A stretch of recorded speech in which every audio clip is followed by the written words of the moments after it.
once again, we mourn the death of the Honorable Johanna Ngeno, who really was a great Kenyan. I was privileged personally to serve with him in the 11th and 12th Parliament.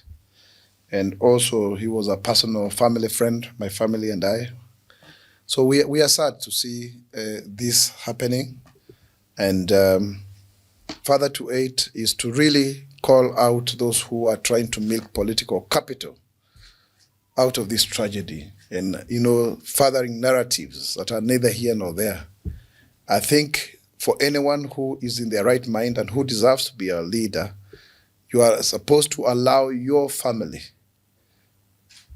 to mourn when one of them is, if you lose somebody, let the family mourn. You cannot just use that opportunity. And especially members of the opposition in casting aspersions and making wild allegations that are unsubstantiated.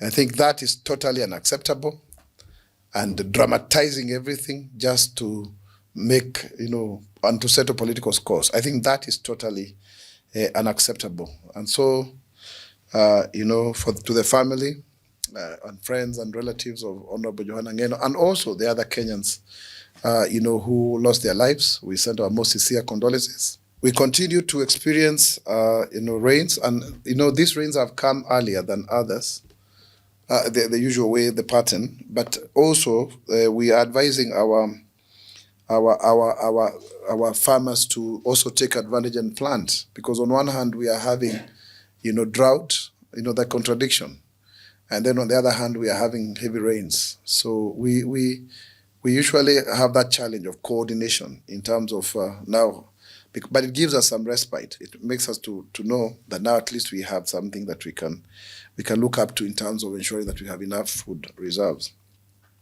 Kenya is experiencing the visible effects of global climate change. Rainfall patterns have shifted, with the long rains arriving earlier than historically anticipated. Significantly, the precipitation has already been recorded in January and February 2026. Remember very well that there was a failure of the October, November, December rains. And so therefore the government is issuing this information to our farmers that the rains are here. Plant confidently.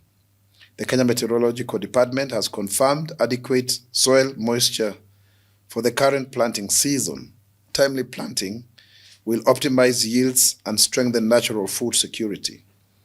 In our advisory as a government, through the Meteorological Department, we expect continued heavy rainfall exceeding 20 millimeters, extending to 3rd March in the Lake Victoria region and highlands west of the Rift Valley. Intensity is expected to ease from the same period, and so therefore we need to ask our people to really look out for the hotspot areas at heightened risk of flooding. Flash floods and landslide include Lake Victoria Basin counties, so there could be some flooding there. Highlands west and east of Rift Valley, Nairobi and its environments, coastal and southeastern lowlands. So please, this is an alert that there could be some flooding and flash floods. So you need to be very careful. The government is very key in ensuring that we provide the requisite resources to the IEBC. And we are happy that recently, of course, the elections that were done by the IEBC, the by-elections, were successful. And we congratulate the UDA party for sweeping through, the ruling party. That is a clear testament that people have confidence in the government. That when you see, the government, the ruling party winning all of the 4 seats, and then we hear the people in the opposition saying, oh no, these kind of things. The best way to know what people are thinking is the results of the elections. All those other things are shenanigans. So really, that is a very good thing, and we congratulate, the people of Isiolo, and also Bere for giving us the Mapacha, the twins, in the Evurori and Muminje. That is really, really wonderful. And if anyone is doubting, you can shout out here and hold huge public rallies.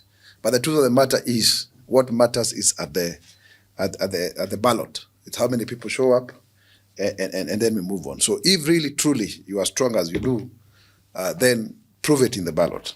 And that we are ready as a government to ensure free and fair and transparent elections, because we are confident that Kenyans are happy with what we are doing as a government, because they can clearly see the manifestation of all that which we've been planning for the last 3 years and implementing. It's coming into fruition.